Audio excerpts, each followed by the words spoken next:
ইন্ডিয়াতে web series জনপ্রিয় করার ক্ষেত্রে ফ্যামিলি ম্যানের কিন্তু একটা বড় ভূমিকা আছে। ফ্যামিলি ম্যানের আগে সেরকম ভাবে ইন্ডিয়াতে কিন্তু সেরকম কোনো ওয়েব সিরিজ বিশেষ জনপ্রিয়তা পায়নি। ফ্যামিলি ম্যানের পর থেকে ধীরে ধীরে ইন্ডিয়াতে ওয়েব সিরিজের জনপ্রিয়তা পেতে থাকে। এটা 2019 সালে রিলিজ করেছিল সেপ্টেম্বর মাসে। তারপরে করোনা আসে এবং লকডাউন হয়, তখন ধীরে ধীরে লোকে ওয়েব সিরিজ দেখা আরো শুরু করে, কারণ লোকে ঘরবন্দি ছিল এবং বিভিন্ন ওয়েব সিরিজ এই সময় পপুলারিটি পায়। এরপরে 2021 সালে জুন মাসের দিকে ফ্যামিলি ম্যান 2 রিলিজ করে এবং এটাও কিন্তু ফ্যামিলি ম্যানের মতনই জনপ্রিয় পায়। এবং এই ওয়েব সিরিজের শেষের দিকে একটা হিন্ট দেওয়া ছিল, তাতে কিন্তু বলা হয়েছিল যে ফ্যামিলি ম্যান 3ও আসছে।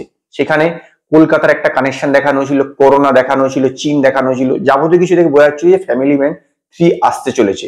তো আজকে এই ভিডিওতে আমি আপনাদের সঙ্গে ফ্যামিলি ম্যান 3 এর কিছু এক্সক্লুসিভ আপডেট দেবো এবং এর পাশাপাশি ফ্যামিলি ম্যানের গল্পটার ব্যাপারেও আমি আপনাদেরকে একটুখানি জানাবো। তো যারা এখনো পর্যন্ত আমার চ্যানেলকে সাবস্ক্রাইব করেননি, প্লিজ আমার চ্যানেলকে সাবস্ক্রাইব করবেন। নমস্কার বন্ধুরা, আমি অমর্ত্য, আপনাদের চ্যানেল ইন্ডিয়ান ফিল্ম নিউজ বাংলাতে আপনাদের স্বাগত।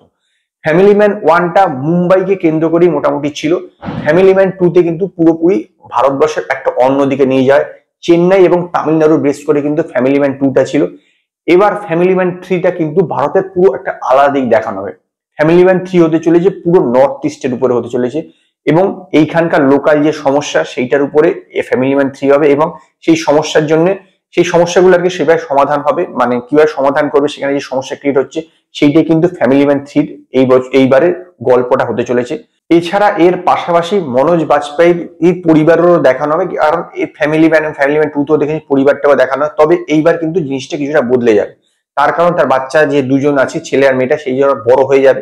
তো স্বাভাবিকভাবেই তাদের একটা স্বতন্ত্র পরিচয় সৃষ্টি হয়েছে এবং তাদেরও যে সমস্যাগুলো সেটাও কিন্তু তুলে ধরা এবং বাবা মায়ের সঙ্গে এই বয়সে মানে টিনেজার যে বাচ্চাদের যে একটা টেনশন ক্রিয়েট হয়, কারণ তারাও একটা স্বতন্ত্র মতামত প্রকাশ করে, সেইটাও কিন্তু এইবারে তুলে ধরা হবে এই গল্পতে। এবং নর্থ ইস্টে যেহেতু শুটিং হবে, সেই কারণে নর্থ ইস্টের ট্যালেন্টের মানে নর্থ ইস্টের বিভিন্ন আর্টিস্টদেরকে কিন্তু এইখানে নেওয়া হবে। যদি ফ্যামিলি ম্যান 2টা দেখে থাকেন তাহলে দেখবেন কিন্তু সাউথ ইন্ডিয়ান প্রচুর অ্যাক্ট্রেসকে এখানে নেওয়া হয়েছিল। সামান্থা তো এখানে মেন অ্যান্টাগনিস্টের রোলটা করেছিল। তো এইখানেও কিন্তু নর্থ ইস্ট থেকে নেওয়া হবে, কারণ নর্থ ইস্টেই বেশিরভাগ পরিমাণে শুটিংটা হবে এবং এর শুটিং খুব দ্রুত মানে ফেব্রুয়ারি মাসে কিন্তু স্টার্ট হতে চলেছে। হ্যাঁ, ফ্যামিলি ম্যান 3 শুটিং ফেব্রুয়ারি মাসে স্টার্ট হবে এবং ফ্যামিলি ম্যান 2তে যে সমস্ত মেন যারা অ্যাক্টররা ছিল তারাই কিন্তু এবারও রিপিট হচ্ছে, কোনো রকম পরিবর্তন কিন্তু হচ্ছে না। মানে প্রিয়মণিও এইবারে মনোজ বাজপেয়ী স্ত্রী হিসেবেই থাকবেন।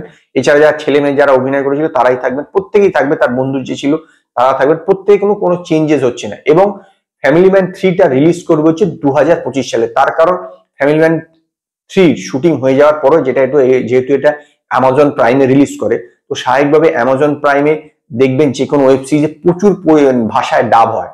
শুধুমাত্র ভারতীয় ভাষায় না, ভারতের বাইরেও বহু জায়গাতে মানে বিভিন্ন ল্যাঙ্গুয়েজ এটা ডাব হয়। তো সেই ডাবিং এর জন্যই অনেকটা সময় লেগে যায়। এই কারণে এটা রিলিজ করবে 2025 সালে। ধরে রাখতে পারেন যে 2025 সালের মিডলের দিকে হয়তো এটা রিলিজ করবে এবং রাজান ডিকে এটা পরিচালনা করছে। তো দেখার যে এই ওয়েব সিরিজটা কিরকম হয়, আশা করা যাচ্ছে যে 1 এর বা 2 এর মতন এই ওয়েব সিরিজটা ভালো হবে। তার কারণ রাজান ডিকের মতে 1-2 থেকেও এই ওয়েব সিরিজটা আরো বেশি আকর্ষণীয় করার তারা চেষ্টা করছে, কারণ সেই জন্য তারা নর্থ ইস্টে নিয়ে গেছে। সেই সব জায়গাতে শুটিং হবে যেসব জায়গাতে এখনো পর্যন্ত বিভিন্ন হিন্দি সিনেমার ওয়েব সিরিজ বা সিনেমার কখনো শুটিং হয়নি, এরকম রেয়ার জায়গায় তারা শুটিং করার পরিকল্পনা করেছে।